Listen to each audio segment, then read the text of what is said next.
Hi guys and girls, I'm Obsidian Ant and welcome back to Microsoft Flight Simulator. Some fantastic looking new clips, an updated alpha, a round of invites and a feedback snapshot all feature in this week's development update, and I'm going to dive in and take a look at all of these things. Meanwhile, some of the new clips will be playing in the background. Unfortunately though, the clips are pretty low resolution. These were posted as user-submitted GIFs by Microsoft. However, even with the low resolution, they go a long way to highlight the fantastic looking clouds and weather patterns. And to be honest, these types of locations are one of the things I'm most looking forward to seeing in The Sims final release.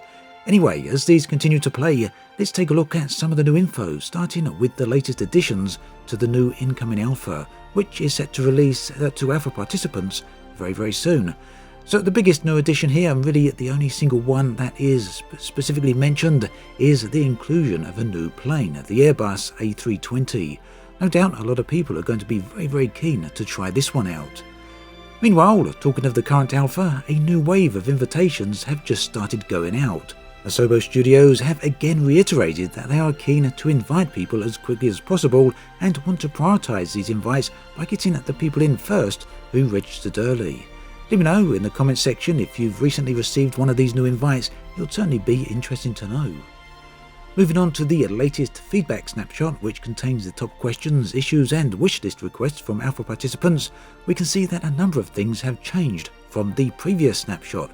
Particularly here, we can see that numerous things have been fixed and improved, and these include the following: control mapping, grass scowl, ground effect aerodynamic sensitivity, ground friction formula, input sensitivity, live weather issues, flight model ground handling, tree scowl, trim sensitivity, as well as weather or incorrect updraft. So that's a lot of fixes since we last took a look at this. It's nice to see good progress is being made. The feedback snapshot once again shows many of the same top questions here, especially regarding the pricing model, release date and minimum system specs, all of which are still yet to receive an official answer.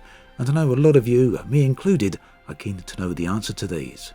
For a few of these questions, it might be possible to actually speculate on an answer if you were so inclined. For example, the question about fully functional airports. So we know that the sim will include over 40,000 airports. We also know that 80 of these will be accurate to the real world and fully functional.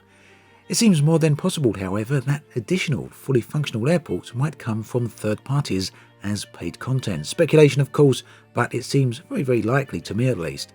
This brings us on to the information about the SDK, that is the software development kit, the tools used by third-party developers to bring their content into Microsoft Flight Simulator. Now obviously, both Microsoft and Asobo Studios will have been working with third-party developers for a long while now, and all of that work will no doubt be under a very heavy NDA. It's why we are hearing little to nothing about any of that, but the information will certainly come in time. Third-party content, after all, is a huge part of any flight sim, far more so than any other video game genre. And yes, I do appreciate that a lot of people dislike flight sims being thrown in the video game category. My point here though is to highlight that flight sims are indeed a very different kettle of fish, and that is especially apparent when it comes to the sheer number of third-party add-ons. This week then, Asobo Studios have continued to slowly peel back the layers that are revealing the third-party work. Currently then, there are over 150 third-party companies working on various updates for the Microsoft Flight Simulator.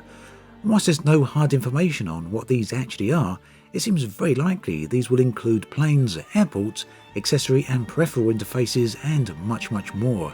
The new information this week is the release of the WebAssembly support, which allows developers to port their existing native code into the Flight Simulator's platform. They say, to start with, the focus will be on panels and display ports, along with an initial release of the in-game aircraft editor.